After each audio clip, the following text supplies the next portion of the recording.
Hey guys, I just want to give you the heads up that the market could get worse before it gets better. We saw a nasty selling volume bar obviously today, and usually there's follow through on that where you see another down day or two, okay? And September we know is historically the weakest month. If you look at the last 4 years in a row, they've all been red, okay? So a lot of investors are just getting out of the way right now. And the data today wasn't really that bad, but people still are just, it's any reason to sell right now and get out of the way with this month, okay? So if you need this money to survive and you guys just bought this dip recently and maybe you're down 10% or whatever it is, you may want to sell and take that minimal loss, okay, before things could get worse. This is only for those people that cannot hold until the end of the year. If you went in and bought too much and you need this money to survive, guys, I don't want to see you lose sleep each night because you don't know how bad it will get before it turns around. I do believe it's going to turn around. Even Tom Lee believes that the market's going to end the year higher, okay? But you have to make it till that point, right? So I'm just want to make sure you avoid as much stress as possible. I think a lot of people will be shorting this market here. And like I said, following through with today's loss. It may bounce initially, but I think then the short sellers will come back. So nobody knows what's going to happen, but just react to what happens, what the market gives you. I don't short stocks personally, but I know a lot of people are looking to do that. So that's why I believe there's more downside, okay?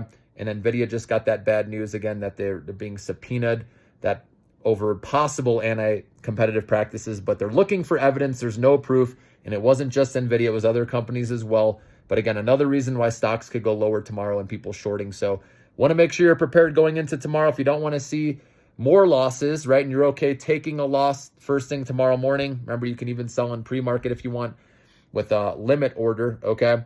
Then you can get out of the way. I'm personally going to be hedging I did buy some today, and I'm going to sell a good chunk of that to get out of the way so I have money for later, okay?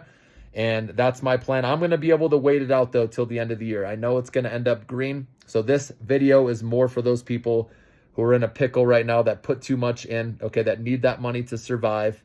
Then you're better off just taking the loss, getting out of the way. Like I said, if you're holding the bag, though, and you bought a long time ago and you're down 20 or more percent, I would not be taking that loss, okay? Even 15%, it would have to be, around 15% or less, okay? You can consider taking some off the table to allow yourself, right, that money, right, to use for other things or living, okay?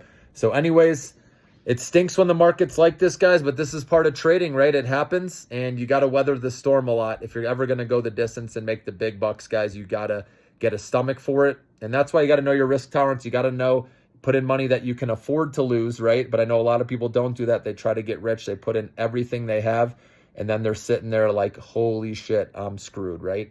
Okay, so let's not do that. Let's do small positions, right? You can still play stocks, but it's all about controlling your position size, especially in September. Now you know moving forward that this month is a weak month and you want to stay away from it. If you're looking for upward momentum, it's not really the month to go after, right, certain stocks, okay? Or I should say the markets as a whole. You can still find selective stocks, right, based on ones that beat earnings. Like I said, GitLab, right, GTLB, they popped nicely after hours. You can still find stocks, but again, the indexes tend to take a break. And there's a lot of fear out there, uncertainty over the election and all that. There's, again, as usual, guys, there's a lot going on. So, but I expect a year-end rally. So does Tom Lee. So for those of you who don't need the money, keep holding strong, guys. This is part of the game. And you're going to come out looking okay because an interest rate cut plus an AI boom is going to be good for stocks. It's just going to take a little time.